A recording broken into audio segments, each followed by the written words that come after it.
علی ولی اللہ.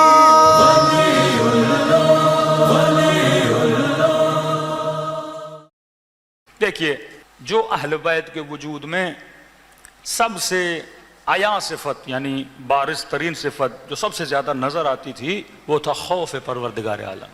اگر آپ سے کوئی بولے کہ مولا علی ڈرتے تھے، کیا مولا میں کوئی ڈر تھا؟ ایک ڈر ہوتا ہے نیگیٹو، ایک ڈر ہوتا ہے پوزیٹو. مولا علی کے اندر بھی ڈر تھا، پر عوام کا نہیں، خدا کا ڈر تھا.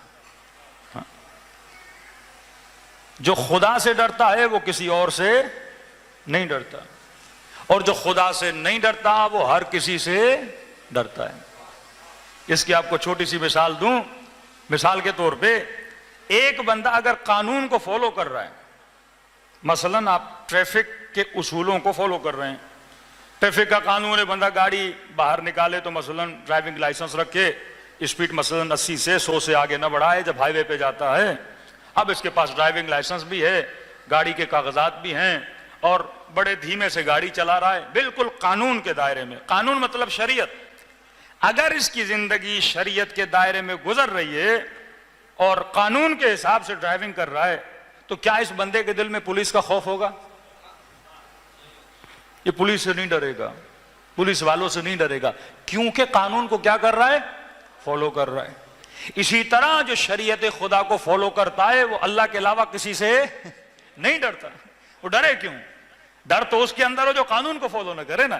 اب بندے کے پاس لائسنس نہ ہو وہ جگہ جگہ ڈرے گا پولیس سے، بندے کے پاس کاغذ نہ ہو وہ جگہ جگہ ڈرے گا. تو جب حسین کے دل میں اللہ کا خوف ہو یعنی قانون خدا کا خوف ہو تو اللہ کے علاوہ پھر کسی اور کا خوف رہتا ہی نہیں ہے.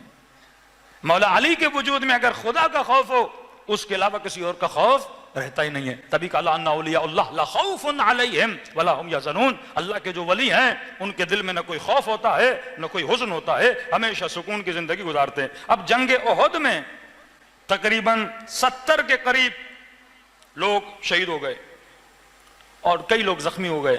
جنگ احد کا واقعہ سارے مسلمانوں کو پتا ہے. نبی کے صحابی تھے نعیم ابن مسعود، وہ دوڑے دوڑے آئے. ابھی مسلمان زخمیوں کو اٹھا رہے ہیں، لاشوں کو اٹھا رہے ہیں، اور آ کر کہنے لگے کہ یا رسول اللہ، سننے میں آیا ہے کہ ابو سفیان اور اس کے حواری دوبارہ ہمارے اوپر حملہ آور ہونا چاہتے ہیں. اب یہ زخمی بیچارے مسلمان، کسی کے بازو ٹوٹے ہوئے، کسی کے پاؤں ٹوٹے ہوئے، 70 لاشیں زمین پر پڑی ہوئی ہیں. جیسے انہوں نے سنا کہ دوبارہ حملہ ہونے والا ہے تو سارے کیا ہو گئے؟ ڈر گئے. خوف ان کے اوپر طاری ہو گیا. یہاں پہ اللہ کی وحی نازل ہوئی، اے حبیب مسلمانوں کو کہو کہ گھبرائیں نہیں. انما ذالکم الشیطان یخفف اولیاءہ. یہ جو شیطان ہے اپنے اولیاء کے ذریعے تمہیں کیا کرتا ہے؟ خوف دلاتا ہے. جب تم ضعیف ہو جاتے ہو دشمن کے حملے سے تمہیں ڈراتا ہے. فرمایا دشمن سے ڈرنے کی ضرورت نہیں ہے، فلا تخافوہم، ان سے نہ ڈرو، وخافونی ان کنتم مؤمنین، اگر تم مؤمن ہو تو اپنے دل سے ابو سفیان کا خوف نکالو اور خدا کا خوف داخل کر دو. یاد ہے کبھی دشمن خدا سے نہ ڈرا کرو. کہ جنرل مشرف سے جب سوال ہوا کہ آپ نے 9/11 کے بعد امریکہ کو آنے کیوں دیا، تو جناب نے اپنی کتاب میں لکھا کہ مجھے امریکہ نے کیا دی تھی؟ دھمکی دی تھی کہ اگر آپ اڈے نہیں دو گے، مسلمانوں کے مارنے کی اجازت نہیں دو گے تو ہم یہ کر دیں گے وہ کر دیں گے. تو کہتا میں ڈر گیا اور میں نے سب کچھ دے دیا. تو اللہ کہتا ہے دشمن جب تجھے ڈرانے آئے اس سے نہ ڈرا کرو، وہ خافونی، کس سے ڈرا کرو؟ مجھ سے ڈرا کرو اگر تمہارے دلوں میں ایمان موجود ہے. صلوات پڑھے محمد وآل محمد.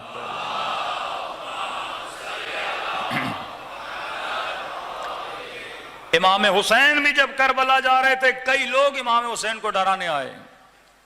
لحاق ابن عبداللہ جب مولا جا رہے تھے کہنے لگے مولا اپنے فیملی کے ساتھ جا رہے ہو، اتنے کم لوگوں کے ساتھ جا رہے ہو، اور یزید وہاں ہزار لوگوں کو لا رہا ہے، ہزاروں کا لشکر کہاں، چند لوگ کہاں. ابھی عبداللہ وہ آپ کو قتل کر دے گا، وہ آپ کو مار دے گا. مولا کے دل میں کیا پیدا کرنا چاہ رہا ہے؟ یزید کا خوف پیدا کرنا چاہ رہا ہے. امام نے وہاں پہ ایک جملہ فرمایا حسبی اللہ ونعم الوکیل. حسین کے لیے خدا کافی ہے. جس کے ساتھ خدا کا ساتھ ہو وہ بندہ کبھی دشمن سے ڈرتا نہیں ہے, گھبراتا نہیں. جناب عبداللہ بی بی زینب سلام اللہ علیہا کے شوہر, صلوات پڑھے مولا کی شان پر.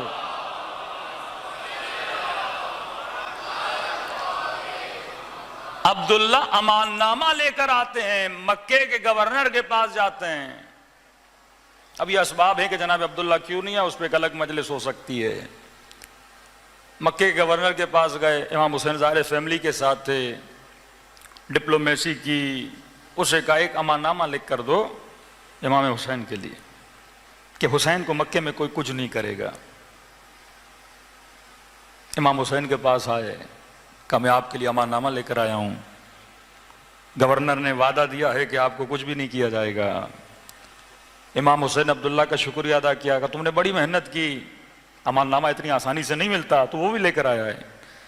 لیکن امام نے فرمایا اے عبداللہ خیر الامان امان اللہ, حسین کو ان گورنروں کے امان نامے کی ضرورت نہیں ہے, حسین امان الہی میں زندگی گزار رہا ہے.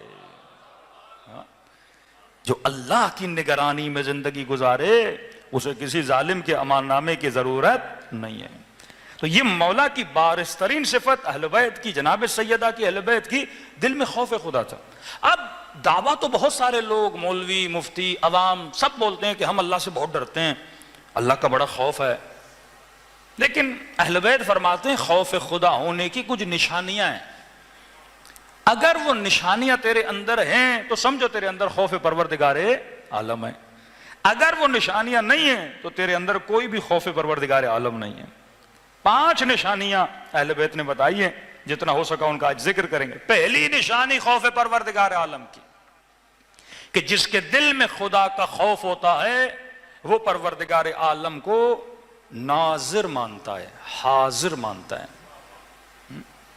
دعائے عرفہ کا پہلا جملہ کہ اے خدا میں تیری عبادت ایسے کرتا ہوں جیسے حسین تجھے دیکھ رہا ہے. کما ارا, ہم میں سے کئی لوگ اللہ کی عبادت کرتے ہیں لیکن کیا اس یقین کامل سے کرتے ہیں کہ پروردگار عالم میرے سامنے ہے, خدا مجھے دیکھ رہا ہے. فرماتے پروردگارا حسین تیری عبادت ایسے کرتے ہیں جیسے حسین تجھے کیا کر رہے ہیں, دیکھ رہے ہیں.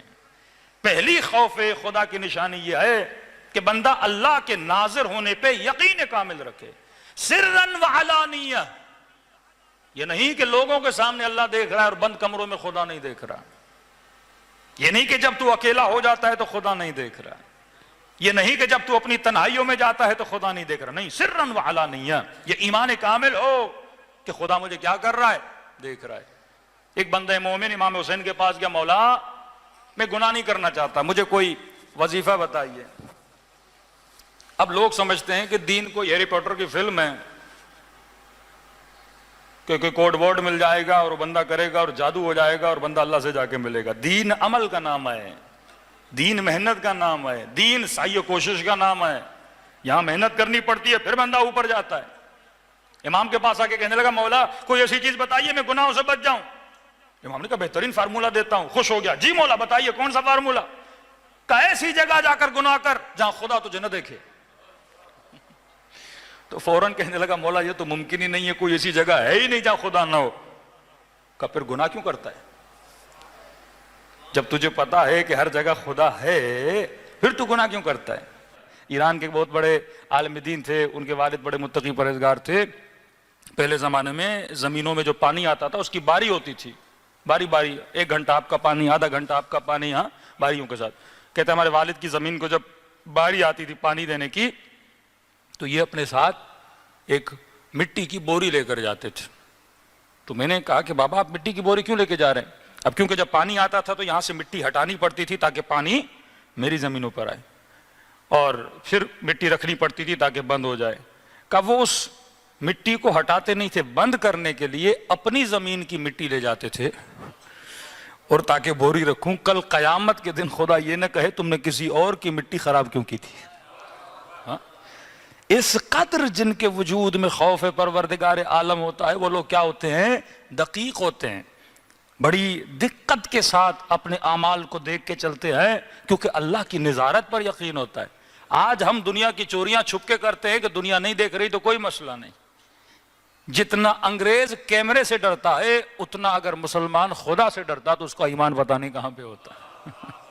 ہاں، پوری ویسٹرن سوسائٹی کو اگر کنٹرول کر رہا ہے تو خدا نہیں کر رہا، کیمرہ کر رہا ہے۔ سگنل پہ رک جاتے ہیں، بڑے انسانی لوگ ہیں، ہاں، جرم نہیں کرتے، چوریاں نہیں کرتے۔ ہاں، اگر دکانوں پہ کیمرے نہ ہوں ہاں تو ہر بندہ چوری کر لے نا۔ یہ کیمرے کا خوف ہے میرا چہرہ آ جائے گا۔ ہمارے یہاں قانون اتنا مضبوط نہیں ہے، وہاں ہر آسانی سے چہرہ فنگر پرنٹ سے سکین ہو جاتے ہیں، تبھی معاشرہ چوری نہیں کرتا۔ تو اگر تمہارے وجود میں اعتدال باقی رہ سکتا ہے تو وہ خوف کی وجہ سے۔ کوئی بندہ دین مدار نہیں ہو سکتا جب تک اس کے وجود میں خوف پروردگار عالم نہ ہو۔